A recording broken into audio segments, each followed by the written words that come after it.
Hello there, a very good evening and welcome to another edition of Primetime News on TV1. I'm Charlene Benedict for the News First team. Let's start off, as we always do, with a look at your top stories for tonight.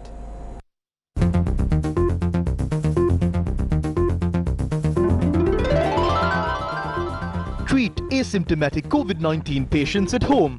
A proposal from the Government Medical Officers Association. 101 people test positive during random testing. Piliyandala market closed. Preparations to manufacture COVID-19 vaccines in Sri Lanka. Sinopharm සහ Sinovac කියන එන්නත් දෙක නිෂ්පාදන සමාගම් සමග අප සාකච්ඡා කරමින් පවතිනවා. JVP's revelation on the pace the government is obtaining loans. අද පැයකට රුපියල් කෝටි 25ක් ණය ගන්න තත්ත්වයේ ආණ්ඩුවක් තමයි තියෙන්නේ. No decision to reverse the decision to ban the import of chemical fertilizer, says Minister of Agriculture. Industrialists granted permission to import certain agrochemicals.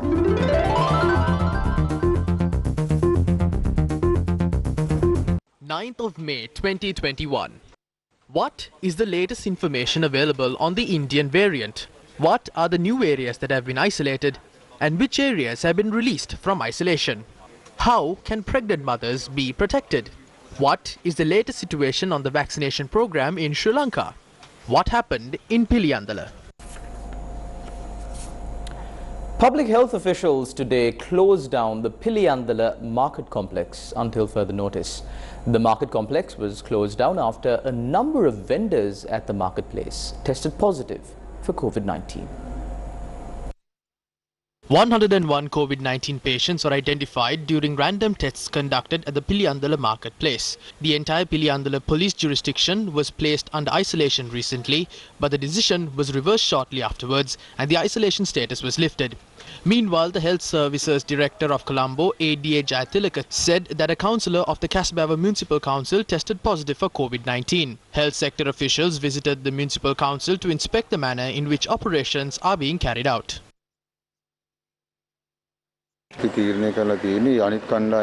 Since he was exposed for a long period, we have decided to conduct PCR tests on them, and until this time period ends, they will work from home.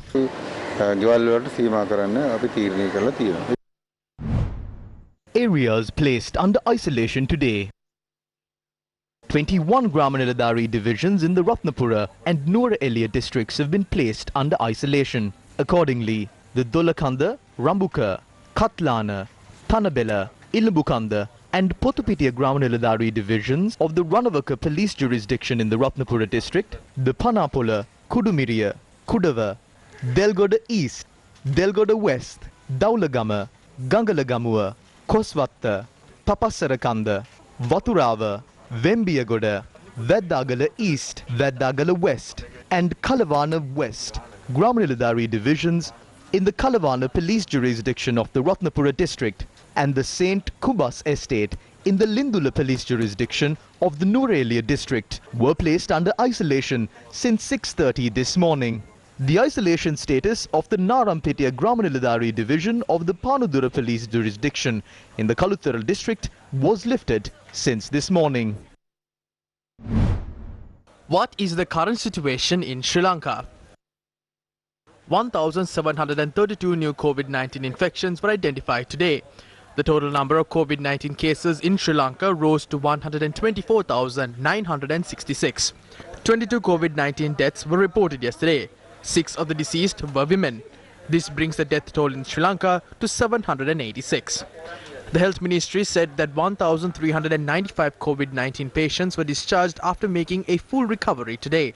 This brings the total number of patients cured in the country to 104,463. Impact caused by the spread of the virus in Sri Lanka. We can see that the number of patients and the number of deaths have been increasing gradually. Also, the rate at which the virus spreads has increased and the probability of patients displaying symptoms has also increased.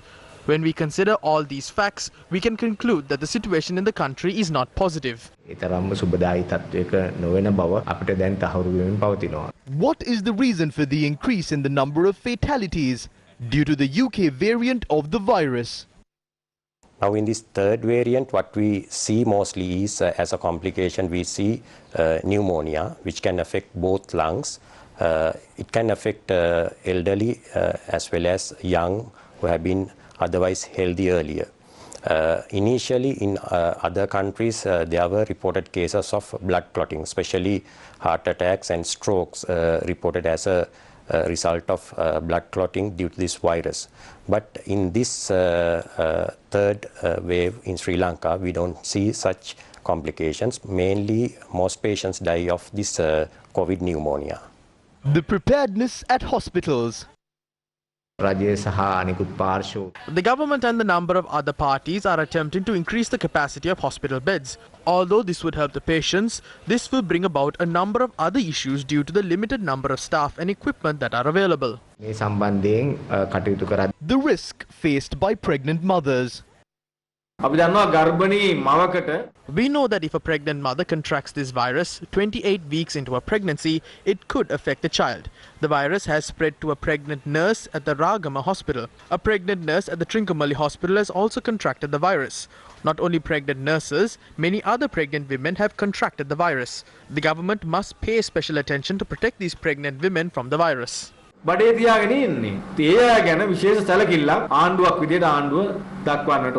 lockdown be imposed? The decision to impose a lockdown is a decision that should be taken by the security forces and the health sector rather than a political decision. So we have given them the freedom to make the decision. We have not imposed any restrictions on them. If they believe that the country should be placed under lockdown in a certain manner, they have been given the space to do that. Will the Chinese vaccine be produced in Sri Lanka? China has successfully produced 2 vaccines for the COVID-19 virus. They have produced the Sinopharm and the Sinovac vaccine. We are holding discussions with the 2 companies that are producing these vaccines on the possibility of bringing down raw materials to Sri Lanka and producing the vaccine. The Chinese embassy is keen on intervening in this matter as well. We hope that we will be able to make a positive announcement on this matter.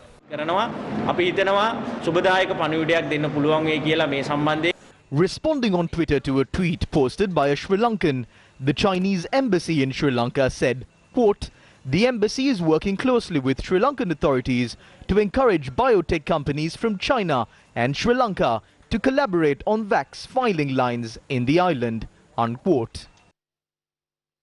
Will the Indian variant spread in Sri Lanka? The Navy has doubled their patrols along the coast of the island to prevent the illegal entry of Indian nationals to the country. The President instructed the commander of the Navy to use all their resources and protect the island just like they did during the time of the war. Instructions were given to prevent Indian fishermen from entering Sri Lanka and interacting with Sri Lankans.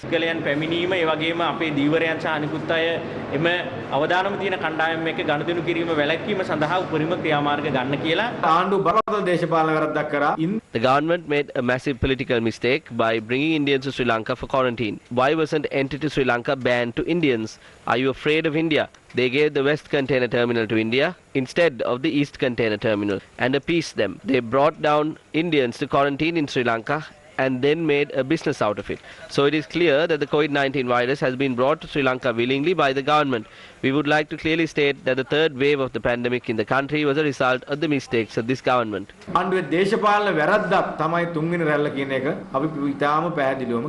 Meanwhile, the president of the College of Medical Laboratory Science, Ravi Kumudesh, said that private PCR tests conducted on foreigners who arrive in Sri Lanka cannot be accepted.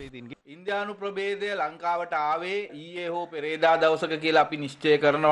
the Indian variant of the COVID-19 virus is detected in Sri Lanka, there will be a new trend in the spread of this virus in the coming 1.5 months, because the Indian variant of the virus is one of the most fast spreading viruses. This spreads even faster than the UK variant of the virus. The Indian, UK and the South African variant of the viruses were identified in PCR tests conducted by the private sector.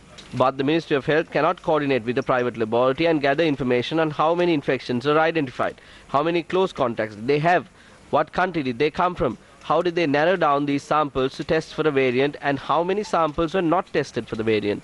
Therefore, it is essential that the PCR tests on foreigners arriving in Sri Lanka are conducted at a government laboratory. The responsibility of these variants making its way into Sri Lanka must be borne by the officials who handed over the PCR tests to the private sector. මෙවැනි ප්‍රභේද රටට කාන්දු වීමේ වගකීම මේ PCR පරීක්ෂණ ටික පෞද්ගලික අංශයට දුන්න බලධාරීන් විසින් බාරගත යුතුයි. Has a joint request been made from the president? We see a possibility of patients increasing within the next few weeks. Through this request, we have urged the president to send patients to hospitals and to examine patients that do not show symptoms under the supervision of the medical officer of health and other health workers. Accordingly, patients that show minor symptoms must be treated through the intermediate centers for doctors.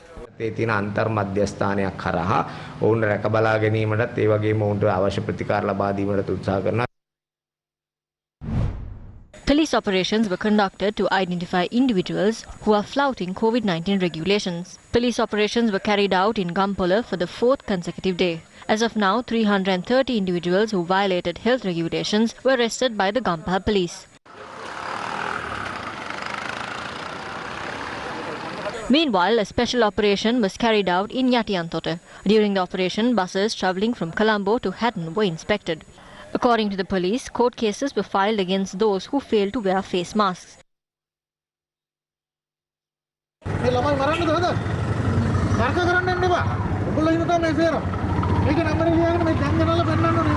An awareness program to inform the public of how to follow health regulations was conducted in Hemmatkama today. Those who violated health regulations were strongly advised.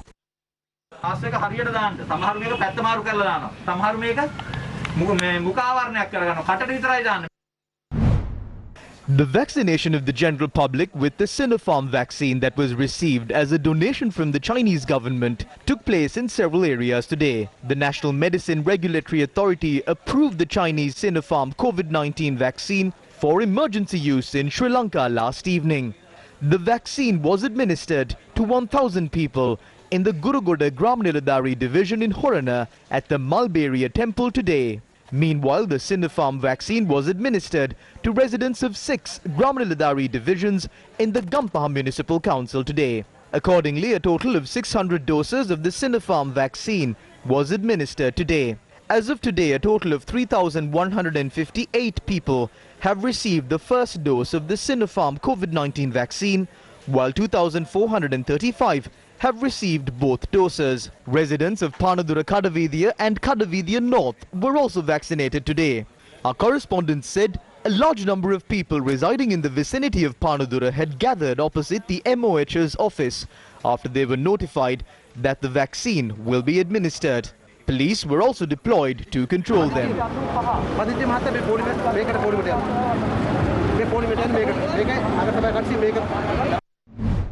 A discourse has arisen on what development projects should be given priority to when spending public funds. Following are several views that were expressed in the political arena regarding this. Should the Ratnapura Highway be given higher priority than the medical facilities in the country? If it is a higher priority, please tell us the reason. Is it because the highway will be used by the Minister of Health? We can see that the government is paying more attention towards prioritizing their own agendas rather than focusing on what is essential to the country. The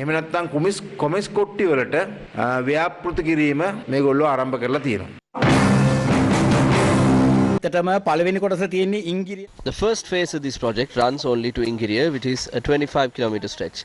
An amount of 2 billion rupees would be spent for a kilometer. These are the kind of decisions that nobody in this world would take given the prevailing situation in the world. At the moment, our money is of utmost importance. We do not engage in long-term investments. The people are in a struggle between life and death. The capacities at hospitals are full. Patients are at homes. It has come to a point where there is a COVID-19 patient in almost every house. Against such a backdrop, they are trying to construct highways. We cannot understand as to what these rulers are thinking when they act in this manner. අපිට තේරෙන්නේ නැහැ මේ පාලකයෝ මොන සිහි කල්පනාවෙන් ඉඳගෙනද මේ වැඩ කරන්න කියලා. In this battle against life and death, the government will give first priority to the health of the people. Priority number 1 and 2 and 3 would be given to the health of the people, nothing else. But other development activities of the country will be carried out as and when it's possible at the same time. If people criticize that and say that we have spent this much to bring down a vehicle, that is a lie. Vaccine get pattapal boruwak sa kuwagatte uparima. They said all the citizens will be vaccinated by May. Now we have embarked the month of May. Who says this? Kehelia Rambukwala, the cabinet spokesperson. How many people were vaccinated in the month of May? There is a shortage of 600,000 vials of the Indian vaccine. Now the people who have the first dose of the vaccine are unable to have the second dose. The government is requesting $80 million from the World Bank as aid in the battle against COVID-19. Now what has the government given priority to? They have allocated 600 million rupees to purchase gym kits through the Ministry of Sport. Is that the need of the hour? They should be giving priority towards saving the lives of the people. ප්‍රමුඛතාවය දෙන්න ඕනේ මේ වටද රජේ මේ රටේ ජනතාවගේ ජීවිත බේරගන්න නේද ප්‍රමුඛතාවය දෙන්න ඕනේ. We have to be happy of the fact that we as a country are successfully implementing the inoculation program of 3 varieties of international vaccines. The vaccination drive is being implemented in a proper manner. There is a methodology introduced by the Ministry of Health when it comes to vaccinating a person. The inoculation program is extremely successful. We will take swift action to vaccinate every person who is eligible to receive the jab.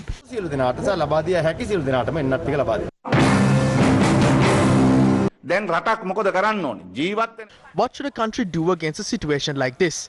They have provided facilities for the well-being and the health of the people. To do so, they have to construct hospitals in an express manner. Instead, they construct expressways. That is how the management process is carried out by Gotabaya Rajapaksa. There was a discourse in the society about the sugar scam at substandard coconut oil. People talked about the massive environmental destruction that was taking place in the country. People criticized the manner in which the report of the Presidential Commission probing the April 21st attacks was released without revealing the mastermind behind the attacks. People talked about how individuals who were convicted by courts were released and how commissions were appointed to release thieves. Now all those discussions are left behind because the people are holding on to their dear lives.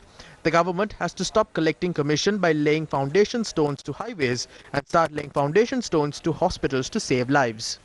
අධිවේගී මාර්ගවලට මුල් ගල තියලා සාක්කුවට කොමිස් වැටුණාට රෝහල් වලට මුල් ගල තිබ්බහම මිනිස්සුන්ගේ ජීවිත ඉතුරු වෙනවා. You're up to date on the COVID-19 situation in Sri Lanka. We'll cross over to a short commercial break. Don't go anywhere. We'll be right back on the other side. Do your online shopping with Sambole.lk. Home delivery and pickup now available. Sambole.lk. Welcome back to the news. Debris from a Chinese rocket, Long March 5B, that was hurling back towards Earth crashed into the Indian Ocean. The section of the rocket Long March 5B was destroyed during the re-entry, but parts have crashed in the Indian Ocean in close proximity to the Sea of Sri Lanka. 3、2、1，点火！点火！起飞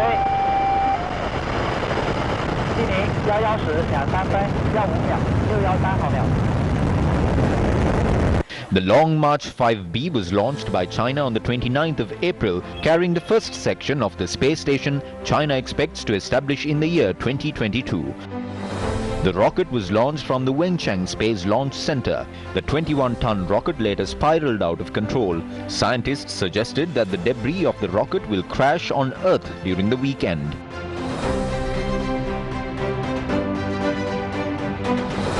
The Long March 5B vehicle re-entered the atmosphere at 10:24 Beijing time, according to the Chinese Manned Space Engineering Office. According to foreign media, the rocket crashed in the Indian Ocean, west of the Maldives, in close proximity to the Sea of Sri Lanka.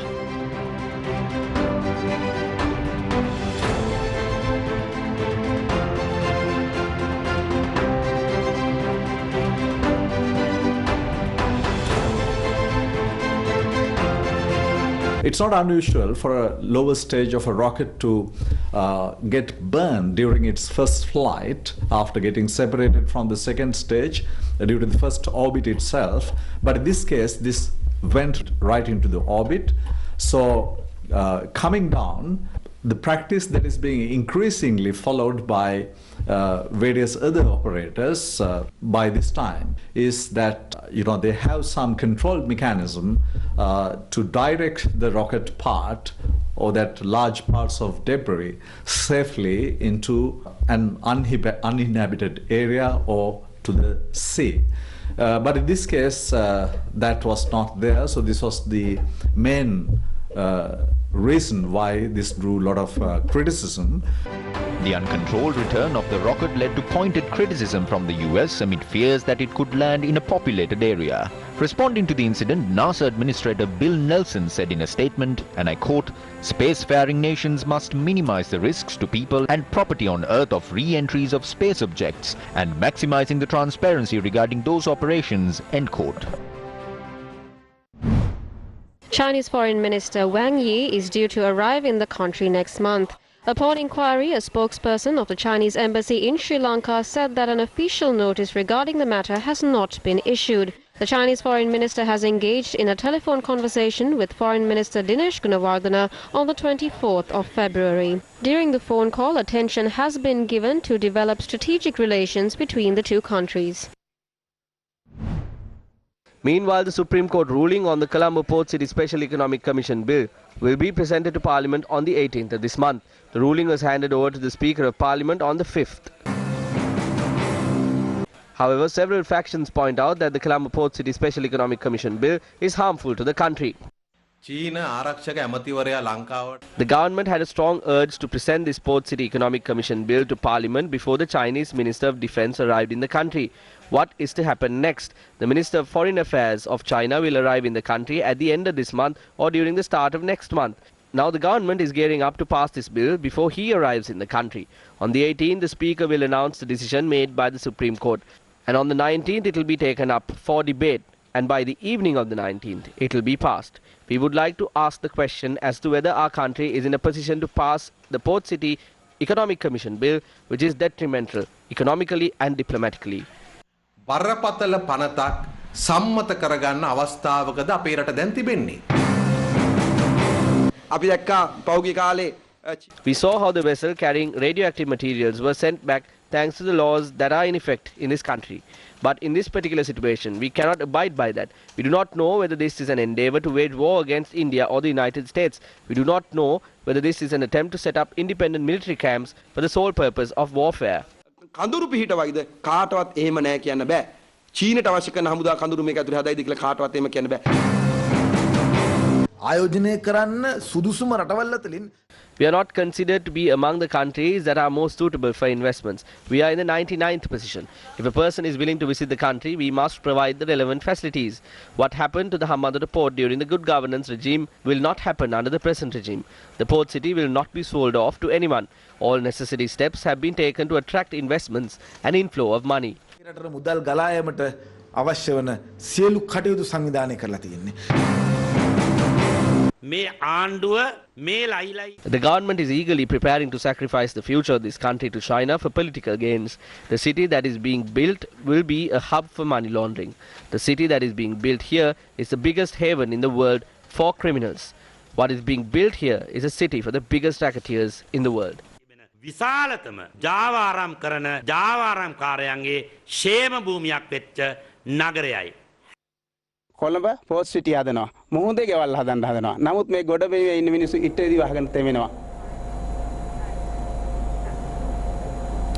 While there are many conversations on development taking place in the political sphere, there are villagers in Sri Lanka that have not seen a glimpse of this development.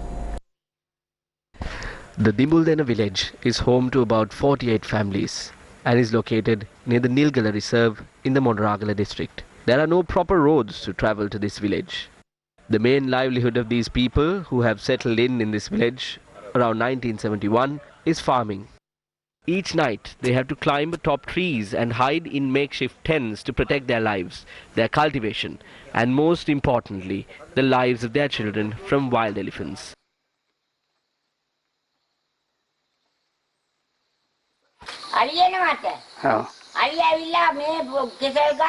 The elephants come and they destroy the trees. We are petrified. We get on top of the tents to save our lives. They destroyed my house. How can we live with children here?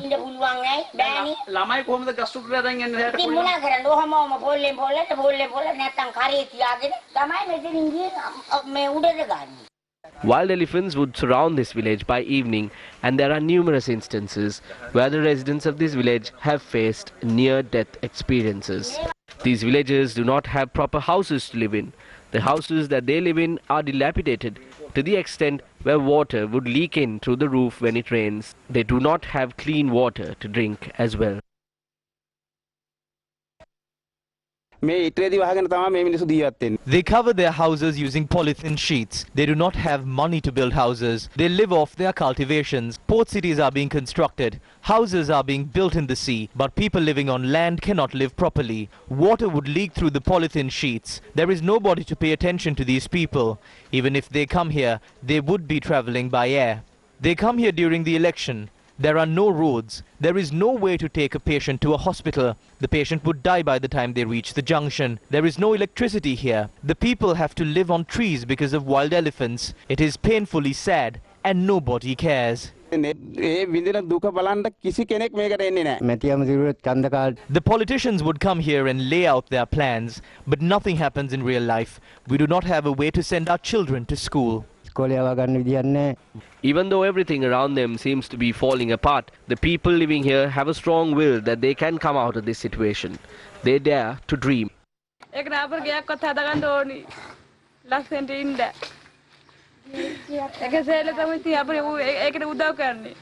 If these dreams can be fulfilled, their lives will truly be beautiful.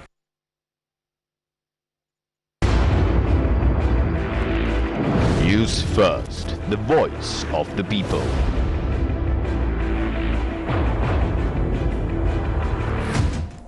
A gazette has been issued by the Ministry of Finance allowing certain agrochemicals to be brought into Sri Lanka after the 6th of May this year, subject to special import license regulations. The regulations in the gazette banning only certain agrochemicals will be in effect only after the 6th of May, allowing all other agrochemicals that set sail before the 6th of May to arrive in Sri Lanka. The gazette has been signed by the Prime Minister Mahinda Rajapaksa in his capacity as the Minister of Finance. Now, according to the gazette, the importation of a number of agrochemicals have been suspended. Against such a backdrop, farmers in many districts who have toiled hard to cultivate their lands are now left helpless without fertilizer. Districts of Anuradhapura, Kaluthara and Badulla have taken center stage when it comes to encountering this issue. For more details on these issues faced by the farmers, of course, you can log on to our social media, onto our award-winning website www.newsfirst.lk, and also follow us on our social media platforms.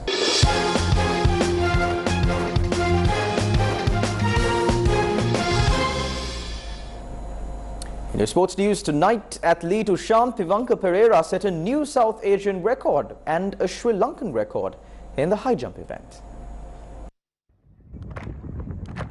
Ushantivanka Pereira kept this record at a university competition in Texas, USA. Ushantivanka Pereira jumped a height of 2.3 meters. The South Asian record of 2.21 meters was kept by India's Sarvesh Anil Kushare at the same event. The record Ushantivanka Pereira managed to break was his own. In which direction is the economy of Sri Lanka heading? We end tonight's bulletin with a statement by former chairman of COPE, Sunil Handunhetti. I'm Shalom Benedict for the News First team, along with our sign language interpreter for tonight, Brian De Cruz. Take care and God bless. The epilogue. According to this report put out by the central bank, COVID-19 has been named as the main reason behind the decline in the economy. But the truth is, this is the time when we are properly facing COVID-19. After considering the data and facts of this report, a suspicion as to whether there is an economy left to go through COVID-19 is there.